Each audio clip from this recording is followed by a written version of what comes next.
शेतकरी मित्रांनो, डिसेंबर आणि जानेवारी महिन्यामध्ये 5 अशी जबरदस्त पिके जे की तुम्हाला लखपती बनवू शकते। त्याच्यामध्ये सर्वात पहिले येते मित्रांनो, तुमच्या एरियामध्ये जर थंडीचं प्रमाण जर कमी असेल तर तुम्ही सर्वात पहिले भेंडीची लागवड सध्या करू शकता। भेंडी मित्रांनो मार्केटमध्ये गेल्यानंतर 60 ते 65 दिवसांनी याचा रेट जो आहे तो तुम्हाला 70 ते 80 रुपये केजी किंवा 100 रुपये केजी पर्यंत जे आहे ते लागू शकते। दुसरं जर पीक पाहिलं तर मित्रांनो, तुम्ही तुमच्या एरियामध्ये जर वातावरण सामान्य असेल तर तुम्ही शिमला मिरचीची लागवड करू शकता। शिमला मिरचीची लागवड केल्यानंतर हार्वेस्टिंगला आल्यानंतर याचा रेट सुद्धा तुम्हाला खूप चांगला लागतो।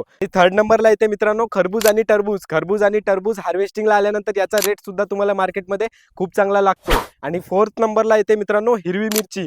हिरवी मिरची मित्रांनो, तुम्ही 365 दिवस महाराष्ट्राच्या आणि भारताच्या आणि देशाच्या कोण्या पण कोपऱ्यात या मिरचीचा सप्लाय तुम्ही जे आहे ते करू शकता आणि याचा रेट सुद्धा तुम्हाला खूप चांगला लागतो। आणि सर्वात शेवटी येते मित्रांनो पाचवं पीक, जे की आहे मित्रांनो ग्वारफली, याला की मराठीमध्ये मित्रांनो म्हणतात गवाराच्या शेंगा। याचा सुद्धा रेट वर्षभरामध्ये खूप चांगला जो आहे तो भेटत असतो। आणि मित्रांनो, सध्या तुम्ही तुमच्या शेतामध्ये कोणतं पीक जे आहे ते भाजीपाल्याचं लावलेलं आहे आणि नेक्स्ट टाइम मध्ये तुम्ही कोणतं पीक जे आहे ते याच्यापैकी लावणार आहे, हे कमेंट्स मध्ये जे आहे ते आम्हाला नक्की कळवा।